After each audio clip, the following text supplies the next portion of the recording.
Dimenhydrinate is an over-the-counter medication commonly used to treat motion sickness, nausea, and dizziness. It's an antihistamine that works by blocking certain signals in the brain that cause nausea and vomiting. It is also sometimes used to alleviate symptoms of vertigo or to treat other conditions where motion sickness or nausea is a concern. How it works: Dramamine is an antihistamine that blocks the effects of histamine in the brain.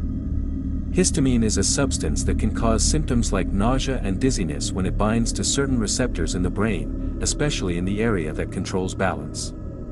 By blocking histamine, Dramamine helps prevent these symptoms. Uses: motion sickness, from travel by car, boat, airplane, etc., nausea and vomiting from various causes, dizziness or vertigo, sometimes used to alleviate symptoms of inner ear conditions like Meniere's disease. Forms: tablets, chewable tablets, liquid, less commonly, Dramamine less drowsy, a non-drowsy formula, contains meclizine instead of dimenhydrinate, though both work in similar ways. Side effects: while effective, Dramamine can cause side effects, especially if taken in large doses or over long periods. Common side effects include drowsiness, which is why it's often used to help with sleep during long travel, dry mouth, blurred vision, constipation, dizziness or feeling lightheaded. I am the type of person that will try just about anything that's new and interesting to me.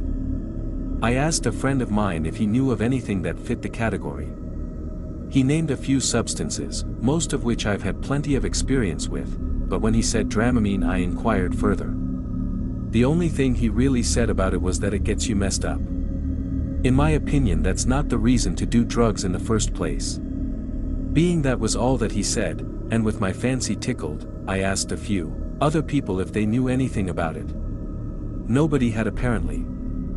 I went home and sought information on the web and my questions finally had answers. I picked up the 12-pack of Dramamine for a few bucks, and later that night I popped one pill just to see if I was allergic. Lucky me, I wasn't. I was in a good mood the whole week for the most part, but I wanted to make sure things didn't go sour beforehand. So I watched some stand-up comics to keep my mind off things. The time now was 11 p.m. and I took 5 pills with some water.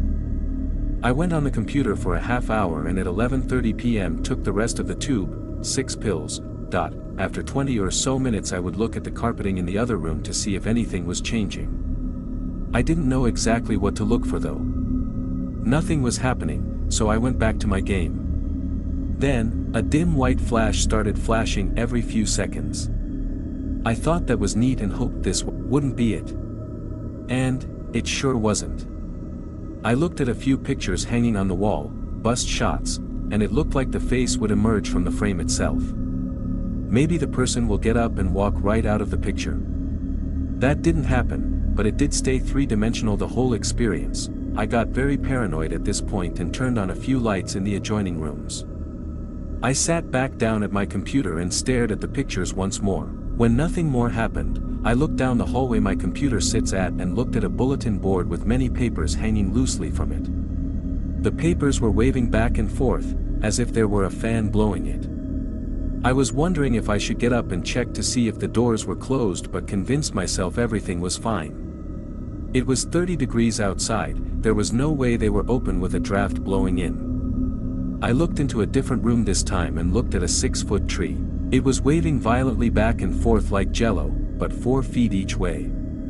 I was fascinated by this and looked at the bulletin board again. It wasn't moving as fast as the tree, so I turned to the tree and then the branches grew very long and looked like arms reaching toward me. I didn't want fake long arms grabbing at me, so I went back to my computer game for a few minutes. With the delayed strobing still going on in my vision, I was curious to see if anything was still psychedelic. With the bulletin board my focus of attention again, the papers did something weird. They formed themselves into a person, and the person looked like they walked right out of the wall itself, leaving no papers attached to the board. It went behind a corner and vanished. After that the papers returned to waving in the imaginary wind on the bulletin board. Frames were up too, the faces were protruding far from the glass which keeps it in place, and then the guy's mouth starts moving. He was trying to tell me something, I think, but I guess I wasn't tripping hard enough to pick up his voice frequency. Seeing a picture moving its mouth made me paranoid again, so I went back to playing my game. It was 1 a.m. at this time. This is when the auditory hallucinations made their mark. People kept calling my name over and over. Scratching noises and mumbling came from closed doors and behind corners. I checked the pictures, but they were staying quiet. Looking back at the bulletin board, a huge shadow turned into a giant that was hunched over, walking toward me through the hall. Since the far part of the hall was dark and the close part was light, when the giant hit the light it disappeared. At the same time, those dreaded bugs crawled under my palms.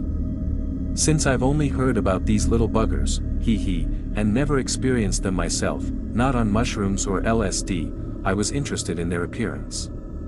The anti-drug promoters say, and they are always 100% correct, them being the sober ones and never talking on their own experience, that everyone freaks out and rips their skin open to get them out. Not me though. I was glad to have made their acquaintance.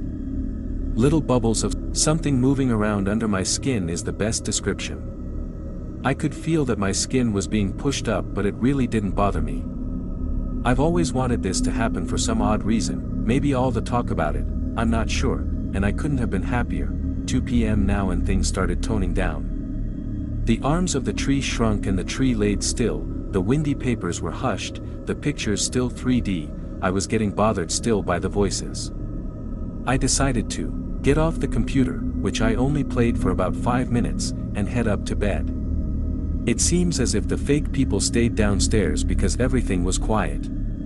The flashes of light still lingered though. It was very uncomfortable laying in bed. It took at least an hour of tossing and turning to get to rest. I would have to say that this experience was all that it should have been for a first-timer.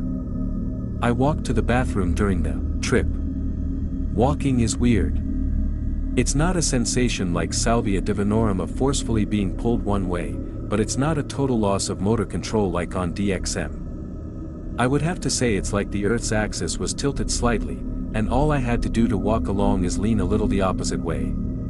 My eyes weren't dilated, my face wasn't melting, and I didn't have an aura around me. To other people it would have looked completely normal.